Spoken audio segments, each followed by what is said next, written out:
Chapter 5, Breezes' Creative Writing.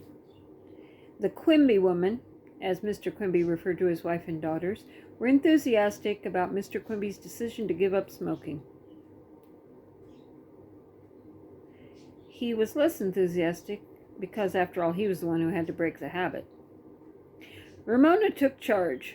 She collected all her father's cigarettes and threw them in the garbage, slamming down the lid of the can with a satisfying crash, a crash much less satisfying to her father, who looked as if he wanted those cigarettes back.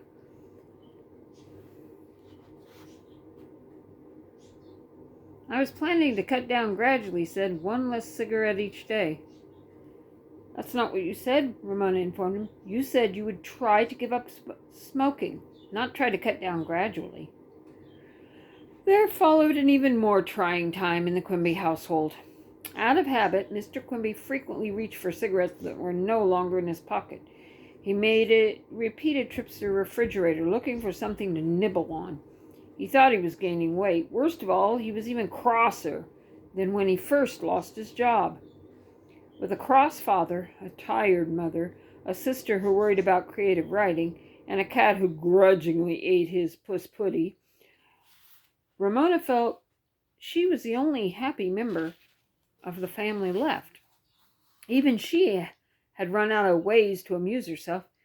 She continued to add to the longest picture in the world, but she really wanted to run and yell and make a lot of noise to show how relieved she was that her father was giving up smoking.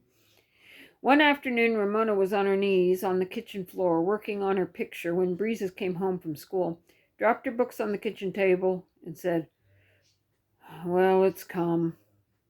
Ramona looked up from the picture of Glenwood School she was drawing on the roll of shelf paper taped to the floor. Mr. Quimby, who had a dish towel tucked into his belt for an apron, turned from the kitchen sink. "What's come?" he asked. Although it was late in the afternoon, he was washing the breakfast dishes.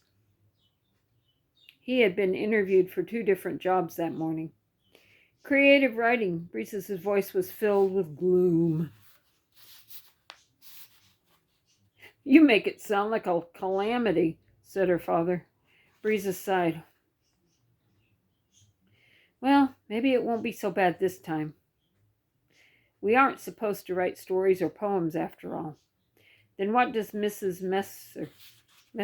Mester mean by creative?"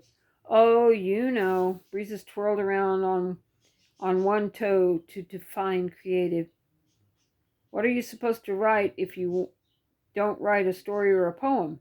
asked Ramona. "Arithmetic problems?" Breezes continued to twirl as if spinning might inspire her. "She said we should interview some old person and ask questions about something they did when they were our age. She said she would run off what we wrote on the ditto machine and we could make a book." She stopped twirling to catch the dish towel her father tossed to her. "Do we know anyone who helped build a log cabin or something like that?" "I'm afraid not," said Mr. Quimby. "We don't know anybody who skinned buffalo either. How old is old?" "The older the better," said Breezes.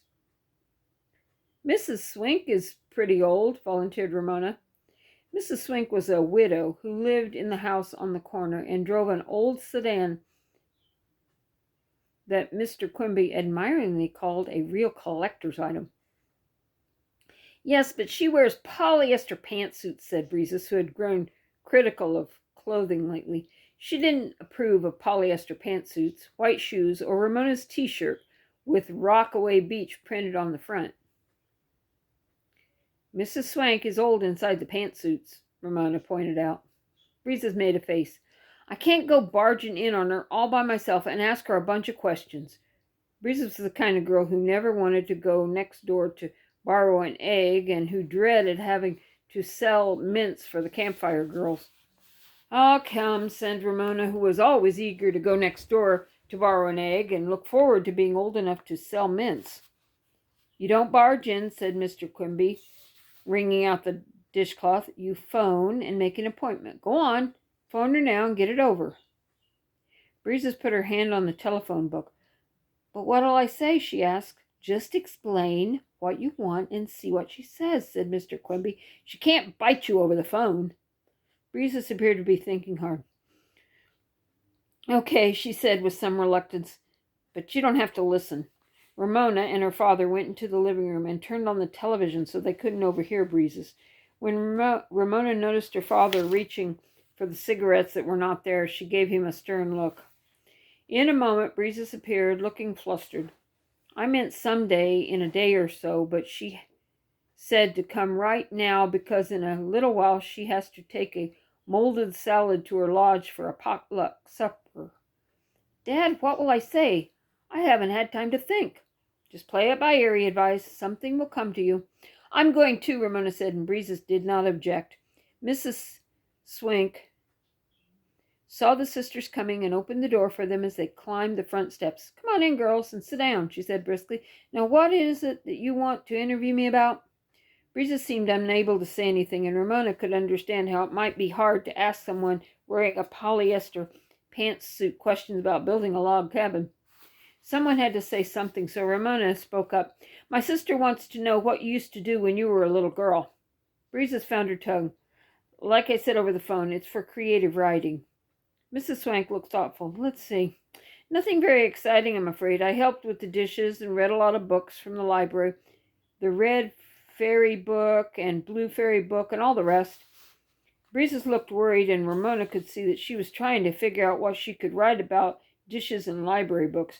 Ramona ended another awkward silence by asking, Didn't you make anything? She had noticed that Mrs. Swank's living room was decorated with mosaics made of dried peas and beans and with owls made out of pine cones. The dining room table was strewn with old Christmas cards, scissors, and paste, a sure sign of a craft project. Let's see now. Mrs. Swank looked thoughtful. We made fudge and, oh, I know, tin can stilts. She smiled to herself. I'd forgotten all about tin can stilts until this very minute. At last, Breezes could ask a question. How did you make tin can stilts? Mrs. Swank laughed, remembering. We took 2 tall cans. 2-pound coffee cans were best. We turned them upside down and punched 2 holes near what had once been the bottom of each. The holes had to be opposite each other on each can. Then we poked about 4 feet of heavy twine through each pair of holes and knotted the ends to make a loop. We set 1 foot on each can, took hold of a loop of twine in each hand, and began to walk. We had to remember to lift each can by the loop of twine as we raised a foot, or we fell off. My knees were always skinned. Little girls wore dresses instead of slacks in those days, and I always had dreadful scabs on my knees. Maybe this was why Mrs. Swank always wore pantsuits now, thought Ramona. She didn't want scabs on her knees in case she fell down. And the noise those hollow tin cans made on the sidewalk, continued Mrs. Swank, enjoying the memory. All the kids in the neighborhood went clanking up and down. Sometimes the cans would cut through the twine, and we would go sprawling on the sidewalk. I became expert at walking on tin can stilts and used to go clanking around the block yelling, Pie face, at all the younger children. Ramona and Breezes both giggled. They were surprised that someone as old as Mrs. Swank had once called younger children by the name they sometimes called one another. There, Mrs. Swank ended the interview. Does that help? Yes, thank you. Breezes stood up, and so did Ramona, although she wanted to ask Mrs. Swank about the craft project on the dining room table. Good. Mrs. Swank opened the front door. I hope you get an A on your composition.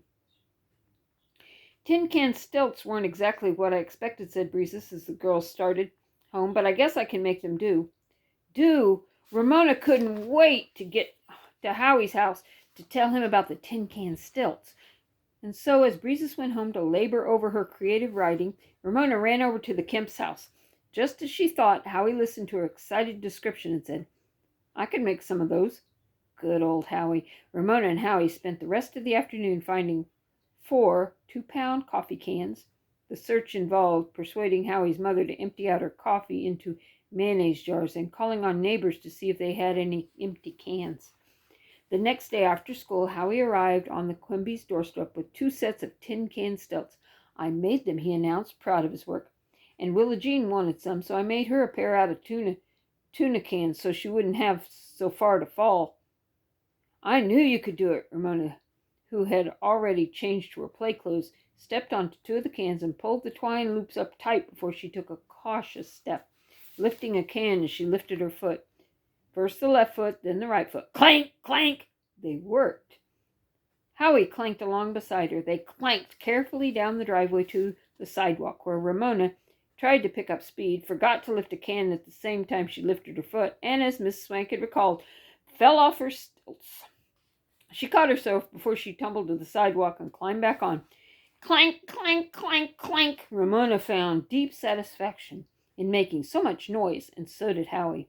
Mrs. Swank, turning into her driveway in her dignified old sedan, smiled and waved. In a moment of daring, Ramona yelled, "Pie face at her!"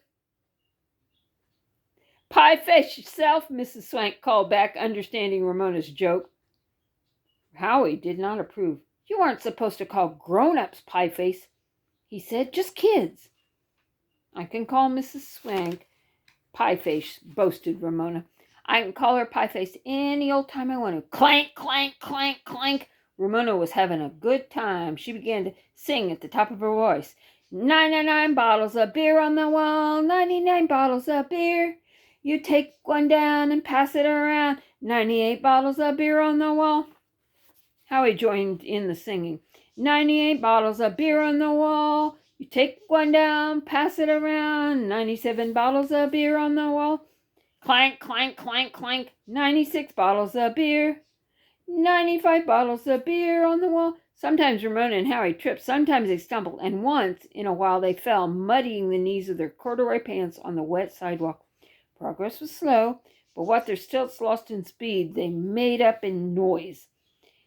89 bottles of beer. 86. Ramona was happier than she had been in a long time. She loved making noise, and she was proud of being able to count backwards. Neighbors looked out their windows to see what all the racket was about, while Ramona and Howie clanked determinedly on. 81 bottles of beer on the wall. As Mrs. Swank had predicted, one of the twine loops broke, tumbling Ramona to the sidewalk. Howie knotted the ends together, and they clanked on until supper time. "What? That was some racket you two made," remarked Mr. Quimby. Mrs. Quimby asked, "Where on earth did you two pick up that song about bottles of beer?"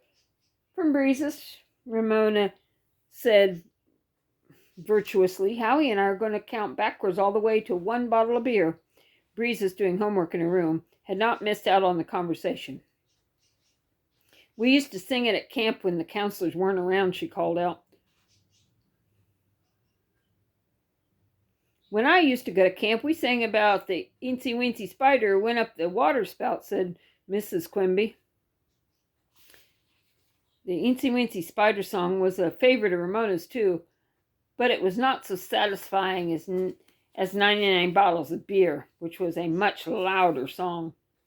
"I wonder what the neighbors think," said Mrs. Quimby. "Wouldn't some other song do?" "No," said Ramona. "Only a noisy song would do. By the way, Ramona," said Mr. Quimby, "did you straighten your room today?" Ramona was not much interested in the question. Sort of, she answered truthfully, because she had shoved a lot of old-school artwork and several pairs of dirty socks under the bed. The next afternoon after school was even better, because Ramona and Howie had mastered walking on the tin can stilts without falling off. 61 bottles of beer on the wall. Take one down, pass it around. Even to make her... Whoop, I missed a page, sorry. They sang as they clanked around the block. Ramona grew hot and sweaty, and when rain began to fall, she enjoyed the cold drops against her flushed face. On and on they clanked, singing at the top of their voices. Ramona's hair grew stringy, and Howie's blonde curls tightened in the rain. 41 bottles of beer on the wall. Clank, clank, clank, clank. 37 bottles of beer. Clank, clank, clank. Ramona forgot about her father being out of a job. She forgot about how cross he'd been since he gave up smoking. She forgot about her mother coming home tired from work and about Breeze's being grouchy lately. She was filled with joy. The early winter darkness had fallen, and the streetlights had come on by the time Ramona and Howie had clanked and crashed and sang their way down to the last bottle of beer. Filled with a proud feeling that they had accomplished something big, they jumped off their stilts and ran home with their coffee cans banging and clashing behind them. Ramona burst in through the back doors, dropped her wet stilts with a crash on the linoleum, and announced hoarsely, "We did it! We sang all the way down to 1 bottle of beer." She waited for her family to share her triumph. Instead, her father said, "Ramona, you know you were supposed to be home before dark." It's a good thing I could hear where you were. I would have had to go out after you. Mrs. Quimby said, Ramona, you're sopping wet. Go change quickly before you catch cold. Breezes, who was often embarrassed by her little sister, said, the neighbors will think we're a bunch of beer guzzlers. Well, thought Ramona, some family. She stood dripping on the linoleum a moment, expected hurt feelings to take over, perhaps even to give her a cry a little so her family would be sorry they had been mean to her. To her wonder, no heavy feeling weighted her down. No sad expression came to her face, no tears. She simply stood there, cold dripping and feeling good. She felt good from making a lot of noise.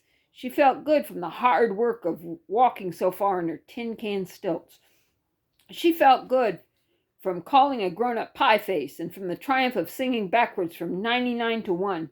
She felt good about being out after dark with rain on her face and the street lights shining down on her. Her feelings were not hurt at all. Don't just stand there sogging, said Breezes. You're supposed to set the table. Bossy old Breezes, thought Ramona. She squelched off to her room in her wet sneakers, and as she left the kitchen, she began to sing 99 bottles of beer on the wall. Oh, no, groaned her father. Okay, there's the 3. Night-night.